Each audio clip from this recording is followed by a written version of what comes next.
The importance of self-discipline in time management and productivity. A powerful individual is described as having a nice personality. Naturally, if you have all of the values, you will be a productive person. But there is one thing you must verify for yourself. How did you achieve your level of success?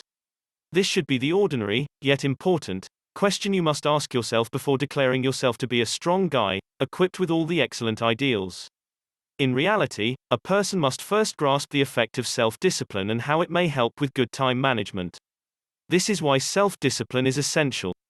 In this tutorial, we'll look at what self-discipline is, why it's important, and how to cultivate it. So, what exactly is self-discipline? Self-discipline is the capacity to drive oneself ahead, remain motivated, and take action in spite of how you are emotionally or physically feeling. You demonstrate it when you choose to seek something better for yourself despite obstacles such as diversions, hard labor, or unfavorable odds. Self-discipline is not the same as self-motivation or will. Motivation and willpower, as well as perseverance, the capacity to follow through on your goals, and hard effort, all contribute to it. Why should you work on your self-discipline? Self-control is beneficial in many aspects of our lives. For example, it is what motivates you to do high-quality work even when you don't feel like it. It gives you the courage to remain professional with your customers even when you're ready to give up. It assists you in sticking to and achieving difficult objectives that you set for yourself. Self-discipline also allows you to persevere in the face of apparently insurmountable obstacles, allowing you to achieve tremendous achievements. It may also help with learning and performance.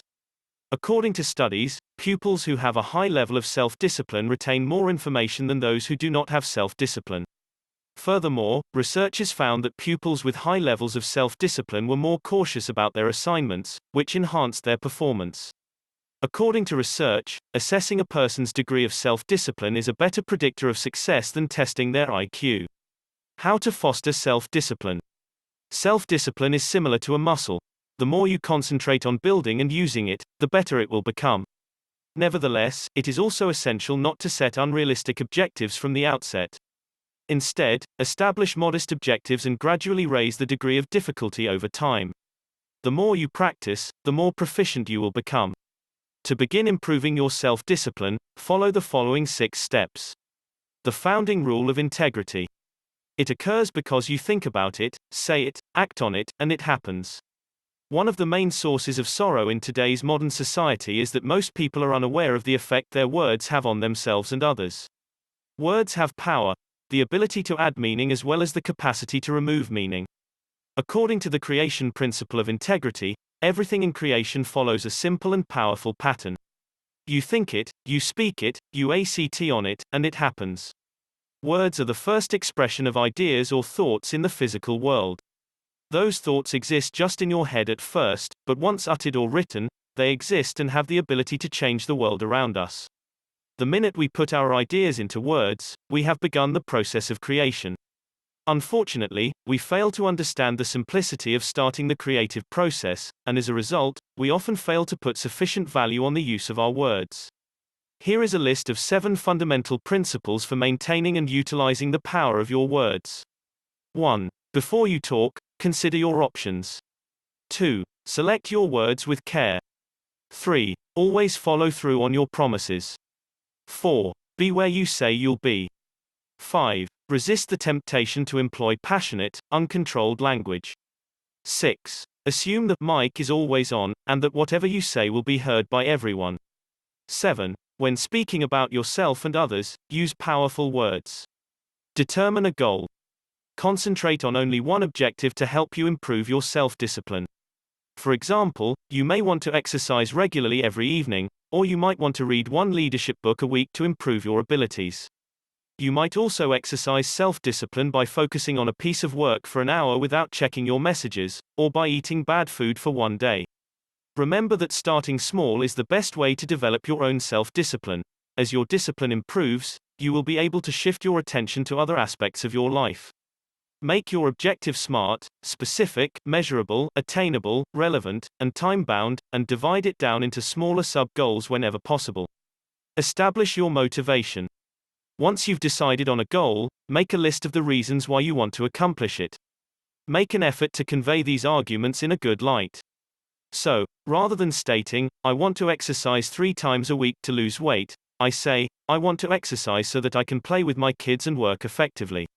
Alternatively, instead of stating, I want to cross this item off my to-do list, say, I want to complete this assignment so that I may achieve my goals, get praise from my supervisor, and feel pleased with my day's work. Whenever you list the reasons why you want to do anything, it will be much simpler to complete the task. Tip: additional methods for discovering and increasing self-motivation may be found in our post on motivating yourself. Identify potential challenges. You must now identify the difficulties you are likely to encounter while working toward your objective and develop a plan for conquering each one. Assume your aim is to read one leadership book each week in order to improve your abilities. You've encountered a lot of roadblocks on your way to this objective in the past. For example, when you discover a book you like, it may be difficult to find time to read it every night. Your time is consumed until late at night by work, supper, and the kids. You're also distracted by texts that come in while you're reading. Once you've recognized the barriers, devise a plan to conquer each one. You could perform the following in this case. Instead of going to a bookshop, spend a few hours online researching leadership books. Find a few that intrigue you and have excellent ratings. Order them all at once and download them to an e-book reader or tablet so you always have a book to read. Make extra time in your day for reading. Maybe you could read during your lunch break or while waiting to pick up your children from school. Whenever you want to concentrate on reading, turn off your smartphone. Frequently, our self-discipline fails because we haven't recognized the barriers to attaining our objectives and haven't devised methods to overcome them. When these challenges appear, we are unprepared to cope with them, which undermines our commitment. Do not skimp on this step. Get rid of old habits. When we practice self-discipline, we are often attempting to break a negative habit and replace it with something more productive. However, if the habit is associated with a certain time of day or pattern, quitting it may create a gap. If we do not replace that habit with anything else, its absence becomes much more apparent. An excellent example is if you're attempting to avoid buying online over your lunch hour at work. Because you're likely to be online for 20 to 30 minutes each time, this unhealthy habit affects your concentration and attention. When you've decided to quit, come up with a new habit to participate in when you need a short break. Instead of shopping online, you might stretch at your workplace, grab a cup of coffee, or go for a short stroll outdoors. Instead of leaving you with nothing to do on your break, these habits will help you achieve your objectives and improve your self-discipline. Keep track of your progress. Pay close attention to what you're experiencing as your self-discipline grows and deepens. You may feel liberated, joyful, proud, and energetic. Consider maintaining a diary to record your self-discipline objectives and monitor your success. This emphasizes the good adjustments you're making in your life and provides you with a record to look back on to see how far you've come.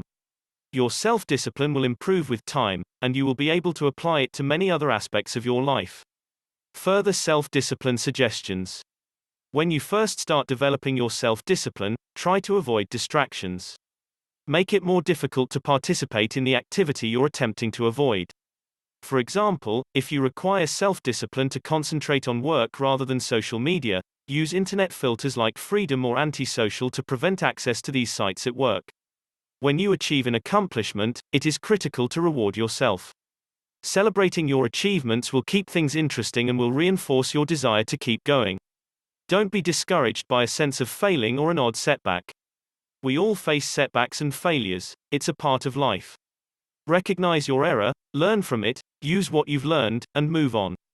Please share your thoughts in the comments section below.